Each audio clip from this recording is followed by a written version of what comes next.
ഒരു യുവാവ് അമേരിക്കയിലെ മരുഭൂമികൾക്കിടയിലുള്ള ഒരു കുഴിയിൽ വീണു പോകുന്നതും അവിടെ നിന്ന് വളരെ സാഹസികമായി അവൻ രക്ഷപ്പെടുന്നതുമായിട്ടുള്ള 2003 നടന്ന ഒരു യഥാർത്ഥ സംഭവത്തെ ആസ്പദമാക്കി പുറത്തിറങ്ങിയ ഒരു അമേരിക്കൻ സർവൈവൽ മൂവിയാണ് 127 ഹവേഴ്സ്. ലോക സിനിമയിൽ തന്നെ മികച്ച സർവൈവൽ മൂവികളിലൊന്നായ ഈ സിനിമയാണ് നമ്മൾ ഇന്ന് നോക്കാൻ പോകുന്നത്. സിനിമയുടെ തുടക്കത്തിൽ കാണിക്കുന്നത് സിനിമയിലെ പ്രധാന കഥാപാത്രമായ ആരോണിനെയാണ്. അവൻ തന്റെ അവധി ദിവസം ജോലി തിരക്കുകളിൽ നിന്നൊക്കെ ഒഴിഞ്ഞ് റിലാക്സ് ചെയ്യാനായി പുറത്തേക്ക് പോകാനുള്ള തയ്യാറെടുപ്പിലാണ്. അങ്ങനെ അത്യാവശ്യ സാധനങ്ങളൊക്കെ എടുത്ത് ഒരു ബോട്ടിൽ നിറയെ വെള്ളവും കൊണ്ട് അവൻ പുറത്തേക്ക് പോയിക്കൊണ്ടിരിക്കുന്നു. ഒറ്റയ്ക്കാണ് അവൻ യാത്ര പോകുന്നത്. അന്ന് രാത്രി കുറെ ദൂരം താണ്ടി അവൻ പോവുകയും റോഡിൽ നിന്ന് ഉള്ളിലേക്കുള്ള മരുഭൂമി പ്രദേശത്തേക്ക് കയറുകയും ചെയ്യുന്നു. പിന്നെയും മുന്നോട്ട് അവൻ പോയിക്കൊണ്ടിരിക്കുകയാണ്. പോകുമ്പോഴെല്ലാം തന്റെ ക്യാമറയിൽ നോക്കി ഓരോ കാര്യങ്ങളും റെക്കോർഡ് ചെയ്യുന്നുണ്ട്. അങ്ങനെ കുറെ ദൂരം താണ്ടി ഒടുവിൽ അവൻ ട്രക്കിങ്ങിനായുള്ള ഒരിടത്ത് എത്തുകയും വണ്ടി അവിടെ ഒതുക്കിയിട്ട ശേഷം വണ്ടിയിൽ തന്നെ ഉറങ്ങാനുള്ളതെല്ലാം സെറ്റ് ചെയ്ത ശേഷം അതിൽ കിടന്ന് ഉറങ്ങുന്നു. അങ്ങനെ പിറ്റേന്ന് രാവിലെ ആയിരിക്കുകയാണ്. അവൻ ട്രക്കിങ്ങിനായി പുറത്തേക്ക് പുറപ്പെടുന്നു. കുറെ ദൂരം സൈക്കിൾ ചവിട്ടി പോവുകയും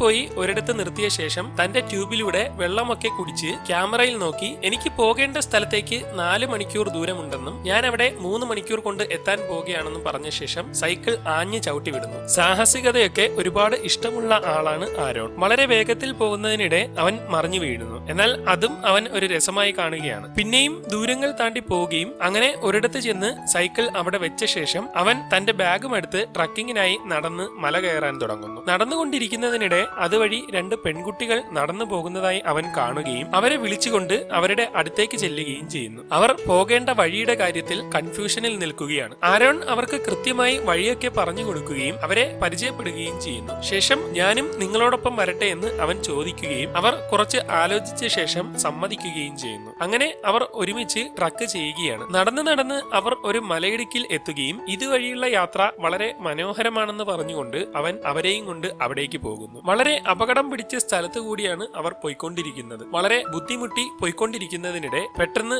ആരോൺ കൈവിട്ട് താഴേക്ക് പോകുന്നു. ഇത് കണ്ട് 2 പെൺകുട്ടികളും ആകെ പേടിച്ചിരിക്കുകയാണ്. യഥാർത്ഥത്തിൽ ആരോൺ താഴെയുള്ള നാച്ചുറൽ സ്വിമ്മിംഗ് പൂളിലേക്ക് ചാടിയതാണ്. അവൻ അവിടെ കിടന്ന് ഉറക്കെ പാട്ടൊക്കെ പാടുകയും ഇവിടേക്ക് ചാടാൻ അവരെ വിളിക്കുകയും ചെയ്യുന്നു. ഇതോടെ പെൺകുട്ടികളിൽ ഒരുത്തി രണ്ടും കൽപ്പിച്ച് താഴേക്ക് പോകുന്നു. അവളും അവനോടൊപ്പം താഴെയുള്ള സ്വിമ്മിംഗ് പൂളിൽ എത്തിയിരിക്കുകയാണ്. അവർ അവിടെ നീന്തി തുടിക്കുകയും അങ്ങനെ അടുത്തവൾ നേരെ താഴേക്ക് ചാടുകയും ചെയ്യും. അങ്ങനെ അവർ 3 പേരും അവിടെ ഒരുപാട് സമയം ചിലവഴിക്കുകയും എൻജോയ് ചെയ്യുകയും ഒക്കെ ചെയ്യുന്നു. കുറെ നേരത്തെ കുളിയൊക്കെ കഴിഞ്ഞ് അവർ അവിടെ നിന്ന് പോവുകയാണ്. പിരിയുന്നതിന് മുമ്പായി അവർ ഒരുമിച്ച് ഫോട്ടോ ഒക്കെ എടുക്കുകയും ഇന്ന് രാത്രി സിറ്റിയിലെ പാർട്ടി ഹാളിൽ ഞങ്ങൾ ഉണ്ടാവുമെന്നും പറ്റുമെങ്കിൽ അവിടേക്ക് വന്നാൽ നമുക്കൊന്ന് കൂടാമെന്നും അവർ പറയുന്നു. വരാൻ ശ്രമിക്കാമെന്ന് പറഞ്ഞുകൊണ്ട് ആരോൺ അവിടെ നിന്ന് പോകും. അങ്ങനെ അവിടെ നിന്ന് പിന്നെയും ആരോൺ പോയിക്കൊണ്ടിരിക്കുകയാണ്. വളരെ ദുർഘടം പിടിച്ച മലയിടുക്കിലൂടെയൊക്കെയാണ് അവന്റെ യാത്ര. പാറക്കൂട്ടങ്ങളുടെ ഇടയിലൊക്കെ വലിഞ്ഞു പിടിച്ച് അവൻ മുന്നോട്ട് പോയിക്കൊണ്ടിരിക്കുകയും ഒടുവിൽ ഒരു മലയിടുക്കിന്റെ ഇടയിലൂടെ ഇറങ്ങുന്നതിനിടെ പെട്ടെന്ന് അവൻ പിടിക്കുന്ന കല്ല് ഇടിഞ്ഞ് താഴേക്ക് പോവുകയും ആ കല്ല് അവന്റെ കയ്യിൽ വീണ് പാറയുടെ ഇടയിൽ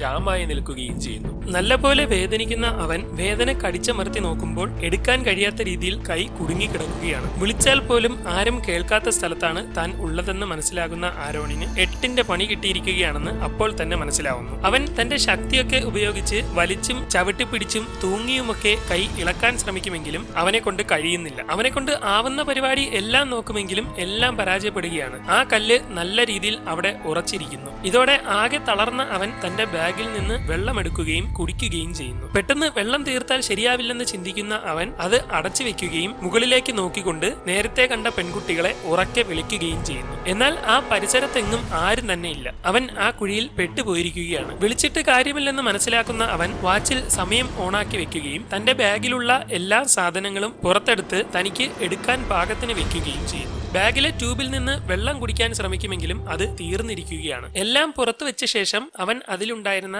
നെയിൽ കട്ടർ എടുക്കുകയും അതിലെ കത്തി ഓപ്പൺ ചെയ്ത ശേഷം ആ പാറയുടെ സൈഡ് കുറേശ്ശെ കുത്തിപ്പൊടിക്കാൻ തുടങ്ങുകയും ചെയ്യുന്നു. അങ്ങനെ കുറെ നേരം ചെയ്തുകൊണ്ടിരിക്കുന്നതിനിടെ കത്തി കയ്യിൽ നിന്ന് താഴെ പോകുന്നു. നോക്കുമ്പോൾ അത് ഒരുപാട് താഴെയാണ് കിടക്കുന്നത്. അവൻ കയ്യിൽ കിട്ടിയ ഒരു കമ്പ് ഉപയോഗിച്ച് അത് എടുക്കാൻ ശ്രമിക്കുമെങ്കിലും അതിന് കഴിയുന്നില്ല. അങ്ങനെ അവൻ കമ്പിന്റെ അറ്റം വളച്ചു വെച്ച് ശ്രമിക്കുകയും കുറെ നേരത്തെ ശ്രമത്തിന് ശേഷം ഒരുവിധം അത് എടുക്കുകയും ചെയ്യുന്നു. അങ്ങനെ അവന് വളരെ സന്തോഷമാവുകയും ജോലി പിന്നെയും തുടരുകയാണ്. അന്ന് രാത്രി ആവുമ്പോഴും അവൻ അവിടെ നിന്ന് പാറ മുറിക്കാൻ ശ്രമിച്ചുകൊണ്ടിരിക്കുന്നു. അവന് ദാഹിക്കുന്നുണ്ടെങ്കിലും അവൻ വെള്ളം കുടിക്കാൻ തയ്യാറാവുന്നില്ല. അങ്ങനെ രാത്രി 12 മണിയാവാൻ വേണ്ടി അവൻ വെയിറ്റ് ചെയ്യുകയും സമയമാവുന്നതോടെ അവൻ വെള്ളമെടുത്ത് തൽക്കാലം ജീവൻ നിലനിർത്താനായി ഒരു അല്പം കുടിക്കുകയും ചെയ്യുന്നു. ശേഷം അവൻ തന്റെ കയ്യിലുള്ള വള്ളി ഉപയോഗിച്ച് മുകളിലെ പാറയിൽ എറിഞ്ഞ് പിടിക്കാൻ ശ്രമിക്കുകയാണ്. എത്ര എറിഞ്ഞിട്ടും അവന് കിട്ടുന്നില്ല. കുറെ നേരത്തെ ശ്രമത്തിന് ശേഷം അവൻ വള്ളി പാറയിൽ എറിഞ്ഞ് ഉടക്കി നിർത്തുകയും ശേഷം അതിൽ നിന്നുള്ള ബെൽറ്റ് തന്റെ ദേഹത്തൊക്കെ കെട്ടി ഉറപ്പിക്കുകയും അതിൽ തൂങ്ങി നിന്ന് ഉറങ്ങാൻ ശ്രമിക്കുകയും ചെയ്യും. എന്നാൽ അവന് നേരെ ചൊവ്വെ ഉറങ്ങാനും കഴിയുന്നില്ല. ഒരുവിധം നിന്നും ഇരുന്നുമൊക്കെ അവൻ നേരം വെളുപ്പിക്കുന്നു. രാവിലെ അവൻ നോക്കുമ്പോൾ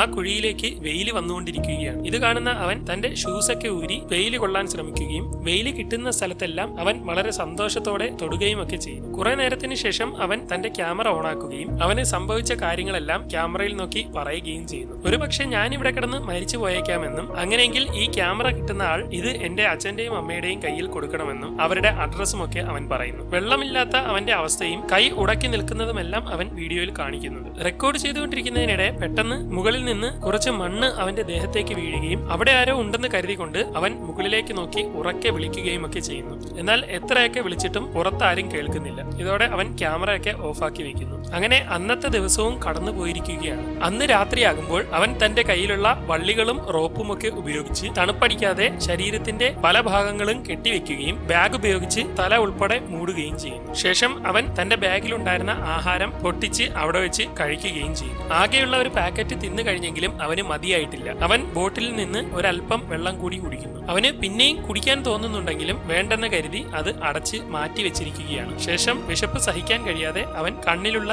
ലെൻസ് ഊരിയെടുക്കുകയും അത് കഴിക്കുകയും ചെയ്യുന്നു. ശേഷം അവൻ വീട്ടിൽ നിന്ന് ഇറങ്ങിയപ്പോഴുള്ള കാര്യം ഓർക്കുകയാണ്. അവൻ ഇറങ്ങുന്നതിന് മുമ്പ് അമ്മ ഫോണിൽ വിളിച്ചിരുന്നു. നീ സമയം കിട്ടുകയാണെങ്കിൽ ഇങ്ങോട്ട് വാന്നൊക്കെയാണ് അമ്മ പറയുന്നത്. എന്നാൽ അവൻ ഫോൺ എടുത്തതുമില്ല, എങ്ങോട്ട് പോകുന്നുവെന്ന് ആരോടും പറഞ്ഞതുമില്ല. അതുകൊണ്ട് തന്നെ അവനിപ്പോൾ ഇവിടെയാണെന്നുള്ള കാര്യം ആർക്കും അറിയില്ല. അങ്ങനെ പിറ്റേന്ന് രാവിലെ ആകുന്നു. അവൻ എഴുന്നേറ്റയുടൻ തന്നെ കയ്യിലുണ്ടായിരുന്ന റോപ്പ് ഉപയോഗിച്ച് ആ കല്ലിൽ നല്ലപോലെ കെട്ടുകയും അതിന്റെ മറ്റേ അറ്റം മുകളിലെ കല്ലിൽ കെട്ടിയ ശേഷം അതിൽ പിടിച്ച് ശക്തിയായി വലിച്ച് കല്ല് പൊക്കാൻ ശ്രമിക്കുന്നു. എന്നാൽ എത്രയൊക്കെ ശക്തി എടുത്തിട്ടും ആ കല്ലിന് ഒരനക്കവും സംഭവിക്കുന്നില്ല. അവൻ ആ കയറിൽ കയറി നിന്ന് ചാടിയൊക്കെ നോക്കുമെങ്കിലും ഒരു രക്ഷയുമില്ല. ഇതോടെ അവൻ ആകെ തളർന്ന് ഭ്രാന്ത് പിടിക്കുകയും ദാഹിച്ച് വലയുകയും ചെയ്യുന്നു. പെട്ടെന്ന് അവന്റെ ചിന്ത പോകുന്നത് ദൂരെ പാർക്ക് ചെയ്തിരിക്കുന്ന അവന്റെ വണ്ടിയിലേക്കാണ്. അതിൽ കുപ്പി നിറയെ ജ്യൂസ് കിടക്കുന്നു. കൊണ്ടുവന്ന ആ ജ്യൂസിന്റെ ഒക്കെ കാര്യമോർത്ത് അവൻ ആകെ വിഷമിക്കുകയാണ്. പല ജ്യൂസുകളുടെയും ഓർമ്മയൊക്കെ അവന് വരുന്നു. അങ്ങനെ അവൻ തന്റെ കുപ്പിയിലുണ്ടായിരുന്ന വെള്ളത്തിൽ നിന്ന് ഒരല്പം എടുത്ത് കുടിക്കുകയും പെട്ടെന്ന് മൂത്രമൊഴിക്കാൻ മുട്ടുന്ന അവൻ തന്റെ കയ്യിലുണ്ടായിരുന്ന ട്യൂബിലേക്ക് മൂത്രമൊഴിക്കുകയും ശേഷം അതൊന്ന് തണുക്കാനായി മാറ്റി വെക്കുകയും ചെയ്യും. എന്നിട്ട് അവൻ ക്യാമറ ഓണാക്കി വെക്കുകയും പിന്നെയും സംസാരിക്കാൻ തുടങ്ങുകയും ചെയ്യും. ഞാനിപ്പോ വന്നിട്ട് 2 ദിവസമായി. എന്റെ കയ്യിലുള്ള വെള്ളമൊക്കെ തീരാൻ പോവുകയാണ്. മറ്റൊരു വഴിയുമില്ലാതെ ഇന്നൊഴിച്ച മൂത്രം ഞാൻ ശേഖരിച്ചു വെച്ചിട്ടുണ്ട്. പിടിച്ചു നിൽക്കാൻ പറ്റിയില്ലെങ്കിൽ അത് കുടിക്കേണ്ടി വരും. എല്ലാ ദിവസവും 8 മണിയാവുമ്പോൾ ഞാൻ ചത്തോന്നറിയാൻ വേണ്ടി ഒരു കഴുകൻ മുകളിൽ വട്ടമിട്ട് പറക്കാറുണ്ട്. ഞാനൊന്ന് തളർന്നാലുടൻ അതെന്നെ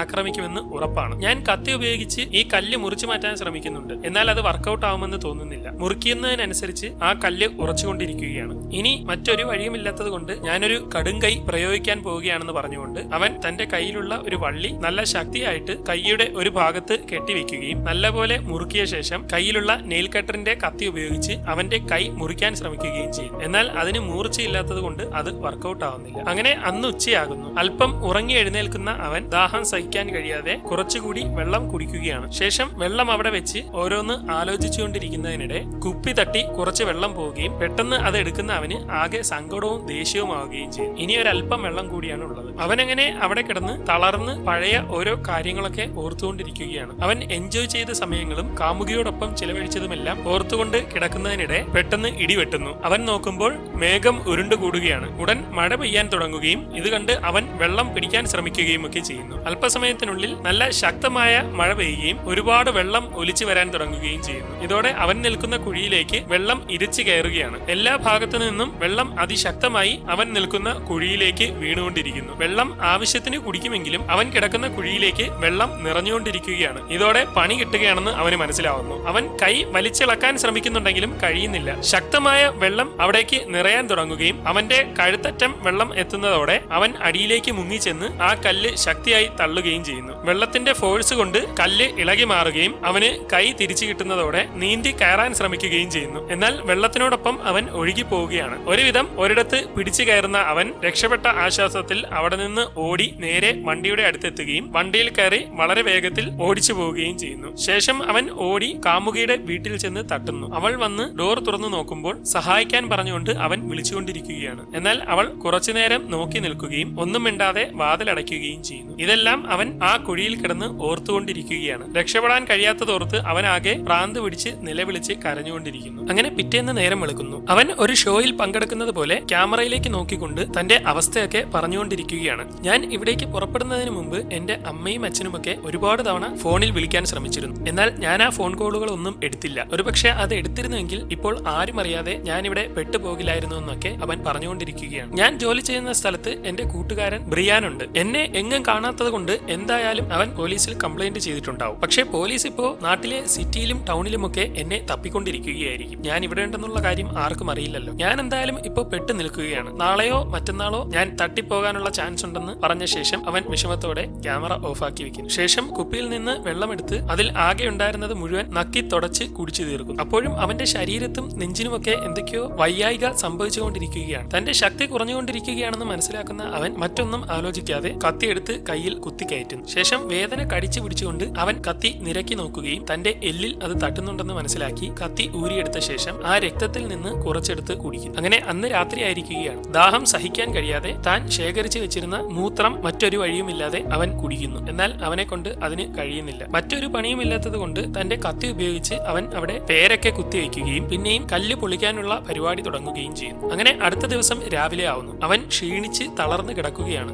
അവന്റെ ദേഹത്ത് ഈച്ചയൊക്കെ പറ്റുന്നുണ്ട്. പെട്ടെന്ന് അവന്റെ അടുത്തേക്ക് ആരോ വരുന്നതായി തോന്നുകയും സഹായിക്കാനൊക്കെ അവൻ അയാളോട് പറയുമെങ്കിലും അയാൾ തിരിച്ചു പോവുകയും ചെയ്യുന്നു. യഥാർത്ഥത്തിൽ അവന് ഹാലുസിനേഷൻ സംഭവിച്ചുകൊണ്ടിരിക്കുകയാണ്. ആകാശത്തൊക്കെ ഇല്ലാത്ത കാര്യങ്ങൾ അവൻ കണ്ടുകൊണ്ടിരിക്കും. അവൻ തന്റെ അച്ഛനെയും അമ്മയെയും കുടുംബത്തിലുള്ളവരെയും എല്ലാം സ്വപ്നം കാണുകയും അവൻ അന്ന് ക്യാമറ ഓണാക്കി വെച്ചുകൊണ്ട് എനിക്ക് ഹാലൂസിനേഷൻ ഒക്കെ സംഭവിച്ചു തുടങ്ങിയെന്നും നാളത്തോടുകൂടി ഞാൻ തട്ടിപ്പോവാനുള്ള ചാൻസ് ഉണ്ടെന്നും ഇനി എനിക്ക് പിടിച്ചു നിൽക്കാൻ കഴിയില്ലെന്നുമൊക്കെ അവൻ ക്യാമറയിൽ നോക്കി പറഞ്ഞുകൊണ്ടിരിക്കുന്നു. അന്ന് അവൻ ആകെ തളർന്നു കുഴയുകയും തന്റെ മുകളിലൂടെ ഏതൊക്കെയോ ജീവികൾ ഓടുന്നത് പോലെയും മറ്റുമൊക്കെ കണ്ട് അവന്റെ കിളി ആകെ പറന്നു പോകും. പിന്നീട് എപ്പോഴോ അവന് ബോധം വരുമ്പോൾ അവന് ജനിക്കാൻ പോകുന്ന കുട്ടി അവിടെ ഇരിക്കുന്നതായിട്ടൊക്കെ അവൻ കാണുകയാണ്. ഇതോടെ മൊത്തം കൺട്രോൾ അവന്റെ കയ്യിൽ നിന്ന് പോവുകയാണെന്ന് അവന് മനസ്സിലാവുകയും മരിക്കുന്നതിന് മുമ്പ് എന്തേലും ചെയ്തേ പറ്റുള്ളൂ എന്ന് വിചാരിച്ചുകൊണ്ട് അവൻ തന്റെ കൈ നല്ല ശക്തിയെടുത്ത് പ്രത്യേക ദിശയിലേക്ക് ചലിപ്പിക്കുകയും കയ്യിലെ എല്ലൊടിയുകയും ചെയ്യുന്നു. അവൻ വേദന സഹിക്കാൻ കഴിയാതെ കിടക്കുകയാണ്. പിന്നെയും അവൻ ശക്തിയെടുത്ത് കൈയുടെ എല്ല് പൂർണ്ണമായി ഒടിച്ചെടുക്കുന്നു. ശേഷം അവൻ കത്തി ഓപ്പൺ ചെയ്യുകയും ആകെ കിളിപോയി നിന്നുകൊണ്ട്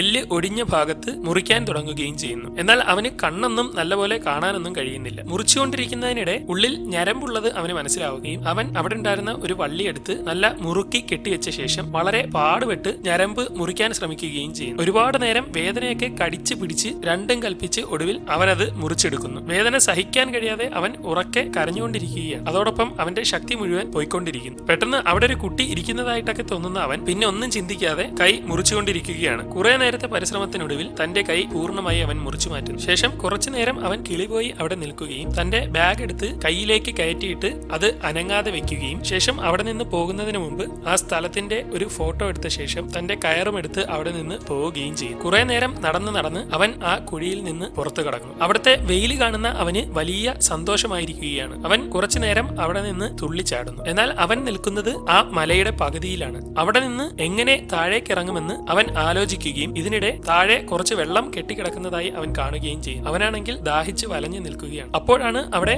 ക്ലൈംബ് ചെയ്യുന്നവർക്ക് വേണ്ടിയുള്ള ആണി അവൻ കാണുന്നത്. ഇതോടെ അതിൽ തന്റെ റോപ്പ് ചുറ്റിവെച്ചുകൊണ്ട് അവൻ ഒരു കൈ ഉപയോഗിച്ച് പതിയെ താഴേക്ക് ഇറങ്ങാൻ തുടങ്ങും. അങ്ങനെ അവൻ പതിയെ ഇറങ്ങി താഴെ എത്തുകയും ശേഷം നേരെ ചെന്ന് അവിടെ കെട്ടിക്കിടന്ന അഴുക്ക വെള്ളത്തിലേക്ക് മറിഞ്ഞങ്ങ് വീഴും. അവൻ അവിടെ നിന്ന് ദാഹം തീരെ ആവശ്യത്തിന് വെള്ളം കുടിക്കുകയാണ്. കുപ്പിയിലൊക്കെ പിടിച്ച് ഒരുപാട് അവൻ കുടിക്കുന്നു. ശേഷം അവൻ കുപ്പിയിൽ വെള്ളവും പിടിച്ച് അവിടെ നിന്ന് പതിയെ നടന്നു പോവുകയാണ്. എന്നാൽ ഈ വെയിലത്ത് എത്ര ദൂരം നടക്കേണ്ടി വരുമെന്നൊന്നും അവന് മനസ്സിലാവുന്നില്ല. അങ്ങനെ ഒരുവിധം നടന്നു പോയിക്കൊണ്ടിരിക്കുന്നതിനിടെ രക്തസ്രാവം കാരണം അവൻ മറിഞ്ഞൊക്കെ വീഴുന്നുണ്ട്. അവിടെ കഴുകന്മാരാണെങ്കിൽ അവനെ കിട്ടാനായി വട്ടമിട്ട് പറയും. ഇത് കണ്ട് തോറ്റുകൊടുക്കാൻ തയ്യാറല്ലാത്ത അവൻ പിന്നെയും മുന്നോട്ട് നടക്കുകയും ഒടുവിൽ ദൂരെ നിന്ന് ആരോ നടന്നു പോകുന്നതായി കാണുന്ന അവൻ എങ്ങനെയെങ്കിലും ശക്തിയെടുത്ത് അവരെ സഹായത്തിനായി വിളിക്കുകയും ചെയ്യുന്നു. അപ്പോഴേക്കും അവന്റെ ശക്തി മുഴുവൻ ക്ഷയിച്ചിരിക്കുകയാണ്. അവർ അവനെ കണ്ട് ഓടി അടുത്തേക്ക് വരുന്നതോടെ 5 ദിവസമായി എനിക്ക് ആഹാരം കിട്ടിയിട്ടില്ലെന്നും ഞാൻ എന്റെ കൈമുറിച്ച് രക്ഷപ്പെട്ട് വരികയാണെന്നും പറയുന്നതോടെ അവർ അവന് ആവശ്യത്തിന് വെള്ളമൊക്കെ കൊടുക്കുകയും അവർ കൊടുക്കുന്ന ആഹാരമൊക്കെ കഴിച്ച് അവൻ പോവുകയും ചെയ്യുന്നു. നിങ്ങളൊന്ന് വിശ്രമിക്കാനൊക്കെ അവർ പറയുമെങ്കിലും അവനതൊന്നും കേൾക്കുന്നില്ല. അങ്ങനെ പിന്നെയും ആളുകൾ